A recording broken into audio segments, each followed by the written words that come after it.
boy. Cavaliers, guys, has your expectation for this team changed since the beginning of the season?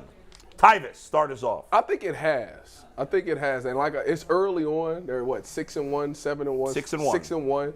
But the way that they're playing, I get that teams are going to make adjustments. You know, they're going to figure things out, and they're going to hit a rough patch in this season. But if they continue to grow, because as teams figure them out, that should unlock things inside of them where J.B. Bickerstaff has to learn how to continue to keep this scoring going. But I think with the closer that they have and Donovan Mitchell, I think they can be. I had them going, 5 or 6? I could see them easily being top 3 now in the East. Jason, what say you? Have your expectations changed based on the first 2 weeks? No, because I already thought they'd be pretty good, and they are pretty good. So I think I had them right around the 50-51 win mark. I still think that's probably where they're going to land. I think the top 3 in the East. I tweeted that last night, and everyone's like, yeah, prisoner of the moment. No, I'm not. I covered the league for 10 years. I know what's good and what's not. I know what's sustainable and what's not. And what they're doing is very sustainable. And, again, we said at the top of the show, they were cooking teams last year with Rubio. And then when he went out, and they had other injuries. Jared Allen missed a ton of time. They had a lot of injuries. Obviously, all this is predicated on pretty good health. And they should. That's always the caveat. Right, that's always the case. Yeah. But they're a young team. This isn't an old team where guys need to take maintenance days and skip games. They're a young team, so injuries should not be a factor, you would hope. I think they're going to finish in that 50-ish win range, probably top 3 in the East along with Boston and Milwaukee, and that's how I think that's how it's going to roll. G, how about you, buddy? Yeah, it's changed dramatically, and I'll tell you why. You gonna be the only one? Even when LeBron and Kyrie were here, right? It dawned on me that they were very difficult people to root for. What you mean? They were difficult people to root for because it's like you loving somebody that don't really love you the same. Okay. Right? Everybody had been in a relationship. You felt like that with Kyrie or LeBron. You got to think about it. When you go back to the decision and you go back to when he came back, right? He stood that was supposed to be it. When he went to Akron, he was at the stadium. He said that night he was never. He said he was never rolling, and the championship gave him an opportunity to kind of backdoor and roll out. He was always difficult to really put your whole heart into it because you knew he was always looking. Mm-hmm. And then Kyrie was already standoffish. He never really. Kyrie was a psychopath. He's. I would call him a sociopath. He's and he's a bit of a narcissist, right? And so a bit. Yeah, I'm just trying to be polite. He's different. He moves to the beat of his own drum. And so when he said he was looking for a way to get out after you won a championship, I said. He had this. You just had the parade. He said it wasn't his team. Hence, they were very difficult. He was always going to be a LeBron shadow. Can I tell you something? His second year in the league, I was having a phone conversation with somebody in his circle who said if they're not going to take winning seriously, we have to look to get him out of there. That was before his second season, and I was like, oh my God in heaven! They just lost LeBron. Yeah. If this happens again. This city's going to burn. So, and I kind of, Brian Winters and I kept trying to say this is not, and he stayed to his credit, they stayed for a while. They got that one extension. And they thought that we were trying to stir trouble. I'm like, listen, I'm telling you right now, I've talked to people in his circle who said if they're not going to take winning seriously, we have to look to get him out of here before his second season in the league. Guys, I mean, you guys both said the expectations have changed. You said they haven't. No. I'm kind of in between. My playoff expectations haven't changed because I thought they could do something in the playoffs, but I haven't. I'm not saying, now I think they can win the championship. I wasn't there either. I'm not there. But my regular season expectations have already changed a little bit because I didn't have them as high a win total. I didn't either. And I still don't got them at 50. Again, it's way early and maybe unfair to say this, but some of the teams that we thought would be good in the East don't look great. Doesn't mean they won't turn it around. Right. But I think the Nets are. The Nets are. They're not turning it What around. is with y'all? They're out of here. Y'all think? They're done. Yeah. Ime Udoka is a great head coach. I don't know. I'm not. And he may figure some things out there, don't but know. They're a mess. I've never been. And like the fan if base Ben hates- Simmons starts shooting the ball, maybe they. He ain't never well, gonna shoot if the I ball. grow 4 inches, Well, I might be 6'4". Well, if that's the case, Well, then he committing grand So larceny. that's why I think there's I agree because G I think also said 50+ wins. Ben And I Simmons. agree with you guys now. I do think they're going to win. Now again, we all know if injuries happen, 49. it could screw up the whole thing. I got But 49 wins. you know, and G made a great point. As much as people enjoyed that time, and maybe it's a little revisionist history to say that team was hard to root for. It was hard. But this team is the easiest team to root for. I mean, they are. It almost. And I don't know. You guys were here at the time. Tyvus. You're too young for this. What is that supposed to be? Well, the comparison I'm making is to a team from the '90s. Oh, You're too never young. mind. That's Yeah, what I'm I'm saying. too young for that. But for you guys, it feels like, in a way, like those teams with Doherty and Price and Nance and those guys. Yeah. Right? It was like a good team. Maybe Mm-hmm. they didn't have the one, like, top 5 player, right? But they had a lot of very good all-star caliber. This team may be better in the long run, but that was, my sense is that was a very likable team, too. Yeah, it was. I got a question about that. So you say the Cavs is a very easy to root for, likable team. You say that about the Guardians. Yes. Would you say that about the Browns? No. Why? They're not easy to like. For better or worse. If they were winning, would they be better? You know what the answer is, Yeah, honestly? Yeah, what is the answer? For better or worse, the day they got Deshaun Watson, it changed how a lot of people viewed this franchise. And that turned them from the So were plucky, because there's a lot of people who are rooting for, they've been horrible for 20 years. Right. But A were lot they of people- easy to like? Before Deshaun, Yeah. they were. Okay. And since Deshaun came, it has changed the view To of me, a lot of people. Watson's part of it. Jimmy Haslam's very unlikable. Oh, Yeah, for sure. yeah. Dan Gilbert Very was unlikable. unlikable for a Dan long Gilbert's time. not likable either. Oh, a but lot of he's- people love Dan. I hear Because about they it all won the a time. championship, And right? because he spends money and they won a And- championship. That's true. And to me, Dan, when you talk about like him or not, I always like somebody who's aggressive. I always said it. Like, people be like, you knee-jerk reaction guy. I'm like, no, I'm just aggressive in the way I look at stuff. I want to be. So why don't they like Dolan? Who? Because he doesn't spend Because money. they never think- look at now, I and they think- always listen, look to the future. We've So- all criticized Dolan for not spending. right. Completely fair. But I think generally the diehard baseball fan, who we don't have as many, doesn't hate Dolan. No, Because they like what he. I think the casual fan more hates Dolan. There are people said who no. are staunch supporters Yes. of the Dolan. Because it's hard to just say besides the spending of the money, because that's so important. well, but the rest that's a big the part. rest of it, he's great. But fans can. Here's what fans can judge it on. Yeah. What's your payroll? Who's on your team? Right. Who are you signing? Who are you trading away? Yeah. And that's what you see. So Yes. that's what, and I get it. I totally get it. Right. But there's so much more to ownership no than doubt. just that. Right. And he's great at everything else. He's great at everything else. He hires good And people Dan was and lets them horrible do at their every job. Dan right. was horrible at everything else. Same thing, Jimmy. But I say Jimmy too. He spends Yes. money, but everything else Yes. he sucks. I at. bring this up to say this. Yeah. If the Guardians and the Cavs are such likable teams and Yeah. the Browns aren't that likable, Yeah. why has this always been a Browns town? Well, we'd have to go Because back to football's the football is the most popular sport, But here's the thing too. and it's more identifiable. It's the city's toxic trait. right. Yeah.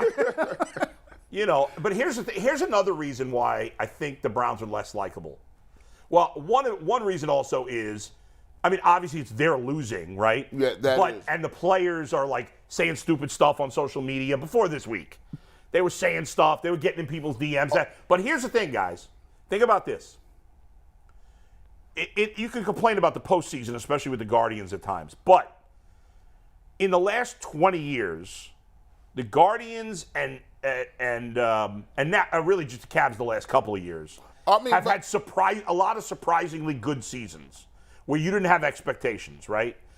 Really, it's just the Guardians. The Cavs have been awful in the non-LeBron just the Cavs years. last year, really. But just until Yeah. last year, they've been horrible Right, in the that's true. non-LeBron years. Right. But that- you didn't have expectations any of those years. But at least. they've given you got to think about it. If you think about it, there's only a couple years where they have not been entertaining. From 2003 getting LeBron all the way to when he left in 2010, right? Mm-hmm. Then he left. It was trash until 14? 4 years. When he came 4 back. years. 4 years they were Then it was 14 to 18. Yeah. And Jason, his first few years with LeBron, that's very little you year. didn't know, as great a talent as he was, you didn't know he was going to be able to carry a bunch of schlubs to the finals. Yeah, I mean, you did it knew twice. I don't think it's fair the draft night to think he was going to be in the conversation for 2 of the greatest players of all time. Right. That's a He crazy. knew he was going to be great, but Some people wanted Carmelo. In real, imagine the Pistons. but the Browns have the Browns have only had the Browns have had, I guess, 2 surprising good seasons. 2020. The year with Derek Anderson.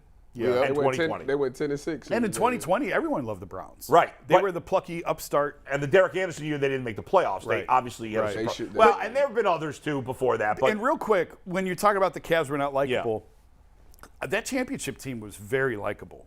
They were really. It was Richard Jefferson. Channing really J.R. changed. Smith. At JR, but Channing really changed the dynamic of that locker room and really kind of brought them together. Before that, with the whole Kevin and the drama, and that's the thing with LeBron. You were talking like he didn't love you the same way. It was just all the drama, all the nonsense that and there's comes none with of him. that now. And there's None. none Zero. of that. There's none zero. of that. And that's it too. The Browns have drama. Yeah. The Cavs and Guardians have none. Right. There's no drama. You could turn on They the need a Cavs, big bat in for and the you Guardians. could when you look at Darius Garland, and he's shooting threes, and he's just so happy to be They back. all are. You see his face. He's They like, all have. And then Donovan Mitchell just got here, right? Jared Allen is the nicest human He being was on the waving. planet. He waved up to I'm Loudville like, before the game. Well, I said All-Star Weekend, Jared Allen walked out through the concourse and out the front door of the arena. I'm like, this is not a good idea. What is going where your on? security at, dog? He's just a chill dude. And you added. I wish we could get him on. And you That'd be added so awesome. Donovan Mitchell, I right? wear, And Donovan, I wear a fake fro for it. We'd all look like the Jackson 5 up here. Will you wear a portable urinal for it? and No. Donovan, they bring Donovan in, right? And it looks like he just knows the climate. He knows what it is. He knows that they had Kyrie before. He knows that LeBron left twice. So when he comes in, he didn't shy away from the fact of saying, yeah, I thought I was going to New York, but heck, I'm happy I'm here now. And you can when he's on that court, you can tell he wants to win at all costs. Like, even if yeah, that was an L. Go ahead, bro. He wants Y'all to- is out of pocket today. Plus, all I three like the are. fact that Donovan Mitchell was honest, like he was a Met fan growing up, right? That's his team. I think players are and he could come here like I have, and you root for the teams, right? But don't be a phony about it. That was Tyvus, not me. Donovan Mitchell grew up in New York. I don't expect him to be a Cavalier or a Guardians and fan. then he growing up. But he was a Cavs He was a fan He got the because he loved jersey. LeBron. Yeah, right. He loved LeBron. Sure. Now, this team to me, they just have the vibe of we would wait for the other shoe to drop and be like, oh, that was a nice little story. Yeah. And then they keep getting better. And then by the playoffs, they're a different team. You get to the playoffs, they got a good matchup. Then before you look up, you're like, whoa, this team could actually do something big here. So let me, as is, with the roster that they have now, they still good to go? After I would've- 7 games into the season. I would have said they had no shot before because I didn't. What are we talking about, though? Well, I'm talking. Do they need to make a But what's the bar? What are you trying to hit? To get to the- championship, to get conference to the finals, Eastern Conference make the Finals. playoffs. Eastern Conference Finals? Eastern Conference Finals. Surprising would be if they made the finals. That That would surprise me. That I shocked a would lot. listen. Boston's still a proven team. Toronto's a tough matchup because of their Philadelphia, we have- size, and Philly and obviously Milwaukee. So I can't if they don't. I'm not going to say I'm expecting them to get to the Eastern Conference Finals. I'm expecting them to be in the top 6, and I'm expecting them to Would you be win a round. Okay, that's so- what I'm. That's So my just one round of the expectations. playoffs, and that's a successful season for you. I would call it that. I would call it that, I'm yeah. good. Listen, you get there and you win, then our expectations change, obviously. of course. But that's my anything beyond that. I want them to win twice. Exceeds expectations. I want them to beat the Browns and win twice in the playoffs. I mean, it would be awesome if they could do it. And it's gonna- don't you think they need to add? If they're going to get to, if they're going to That's get to the my- Eastern that's the Conference question Finals, right there. What do you they, about to say? Don't they need to add a Jay Crowder type of player? I would love to see him add Jay Crowder. But do to they this have team. anything at all? No. Would he want to come back here? I think he would. Now that LeBron's because gone. this is It's a different team. It's a completely different team. He And he just could had a start hard time. here. Yeah. Right? And then you could put I mean, he Laverne in the started last time, but they just couldn't. Right. he just couldn't. He really struggled playing alongside LeBron. It's not as easy for some guys. Yeah. Some guys just fit perfectly. Other guys, they really struggle to adapt their game because you have to adapt to him. But He's he not wouldn't have adapting. to with this team. He right? wouldn't have to with this He'd team. be a perfect fit. He would be. But when you're talking about playoffs, it all comes down to matchups and seeding. Right. Do you have to beat both Milwaukee and Boston? That's what I'm saying. That's a really tough Right, road to sure. hoe. You got to hope. You're going to have to beat one of them. If you're trying to get the conference finals, you're going to have to beat one of them. But how do the seedings fall? Do you get one in the first round, and then you got to face it? Like, that's really a tall ask. Right. So this is why missing the playoffs last year is a really big deal. Yeah, right. Because you missed out on that experience. And the point I've made, like, JB needs the experience of going Yes, through he exactly does. what we talked about at the start of the show, of you lock in on this team. Like Ty Lue, I love Ty for this team because he was a postseason coach. He gave these guys some rope and I said this before. We stopped the season and went to Napa for 3 days in the middle of the season. Everyone's like, "Nope, we're done. We're going to Napa." And everyone just went and got drunk in Napa for 3 days in the middle of the season. And Ty allowed it because he knew when to pull them back in and get them ready for the playoffs. And then in the playoffs, I'll never forget this. That first round series against Detroit the year they won the championship, Stan Van Gundy, I'm not going to go, it'd take too long to tell the whole story. Stan Van Gundy ran a counter on what they were doing on an inbounds play, or ran a defense, sorry. And Ty sat down with Larry Drew in his office on a napkin and said, we got to come up with a counter to that. Drew. And scribbled out, in 30 seconds, scribbled out a counter play that they used at the end of the game in Detroit. Inbounds pass to Deli, skip pass across the court to an open three in the corner, and they won the game. Like, that's where Ty was at his best, on ATOs. All the things that you need to be a successful NBA head coach, he could scheme guys off the floor. And that's what we have to find out about JB. Can he do that or not? We don't know. Where was JB before he became the head? He was Rockets intern He was for a an little bit. assistant. He's always been So the he was interim. under Dan Toney? He replaced Kevin McHale after Kevin McHale got fired. He was the interim there that's a good- in Houston. It was like he 12 games. He got screwed in Memphis. He was the coach in Memphis and got fired there. He never should have been fired there. He did a nice job with the team in Memphis. Is that the year they beat OKC? It was the year before he came here. I don't remember now. 2017 to 2019. There He you was in go. Memphis. But he never should have been fired from Memphis. Like he did a really nice job. But that organization's completely dysfunctional as well. Right. But don't you think they need to be you really want to be, we keep saying top 6, but you want to be top 5. Because if you're 6, you got to play Milwaukee or Boston. Or no, I'm sorry. Milwaukee, Boston, or Philly, or So, whatever. No, I the mean, play-ins. Really, I think they're going to be top 3. I wholeheartedly believe they're going to be top 3. You have home court in the first round. If you win that, then you're probably going to get Boston or Milwaukee at that point. Right. Traditionally, looking at the teams that do well in the playoffs, usually somebody wins those rounds who has a top 10 player. I don't think Donovan Mitchell is a top 10 player. Where would you put him in like 15, top 15. somewhere? I think he's And top where's 15. Darius? Top 25? It's hard with It's hard point with- guards. right. It's hard with point guards, and you can't have your point. It's like Phoenix does it with Chris Paul, but it's really hard for your point guard to be your number one because there's so many other responsibilities that go into being a point guard that it's difficult to win championships when your point guard is your best player. Obviously, Golden State has Steph, but they have so much frickin' talent around him that it's easier to carry the load. Although Klay Thompson's not the same player. Well, is he? No, I mean he's had a bunch of injuries. But I mean, for them to win the championship last year was just unbelievable. I don't think they're going to win it again. But I mean, Darius is probably, I'd say top 30. I don't have the list in front of me. I'd say Darius is probably top 30. Are Jared Allen and Mobley top 50 already? I mean, Mobley will be, but Probably right on the cusp of that, I would think. Both of them? So, Yeah, I think Mobley's going to be the best of all of them. and the reason I ask you this is because Kendrick Perkins said it. He said, no, the Cavs got the best starting lineup in the league. That's what he said last night. And I said, well, I disagreed at first. And then I started looking. This is not prisoner of the moment type stuff, guys. It's not. Like, they really are that good. well, how many other teams have 4 top 50 players? If we're saying Mobley and Allen are in the top 50. Not many. ESPN did their top 100 rankings before this season. The Cavs are one of 3 teams with 6 players in the top 100. Who would be the other two? LeVert and Love. LeVert and Love were both in the top. Love was like 97 and LeVert was like 86. And so, Not Isaac Okoro? if I we, think Okoro gets 100 minutes this year. It'll be a good blessing. gracious.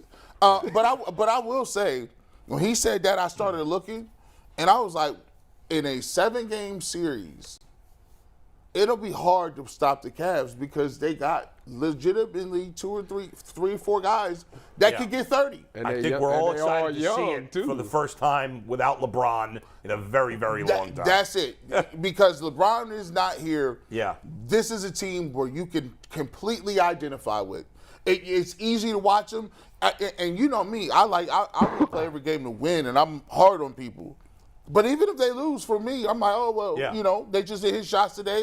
But I'm completely in on the fact that this team is going to win a lot of games. They're going to play hard, and they're very enjoyable. And that was terrible. That's the closest Get the I came. camera on that one. That's the Steve. closest you I've know come. What? But you know what? Off the front of the rim. The I lost reason my why I legs. think, and this might sound absolutely absurd, but I think that they could actually bang with the Bucks. Because unlike the Bucks, the Cavs got stuff coming off the bench. The Bucks do not. I mean, they got like They maybe. don't have Middleton back yet. It's tough to judge the Bucks at full strength when they're True, second best player. but he ain't coming off the bench. And Middleton's been hurt for like how long? I know. Well, he's coming back. He'll be back middle of the season. Like he'll be back. He tore his ACL? No, I didn't he get think. hurt at the I end don't of think. last year? I don't think he tore his ACL. If he tore his ACL, he's chalked that up. He's not going to be doing that. I thought he tore his M's. Oh, I lied. He says he's returning near to action. Could be back in the next week and a half. All right, let's leave it there, guys.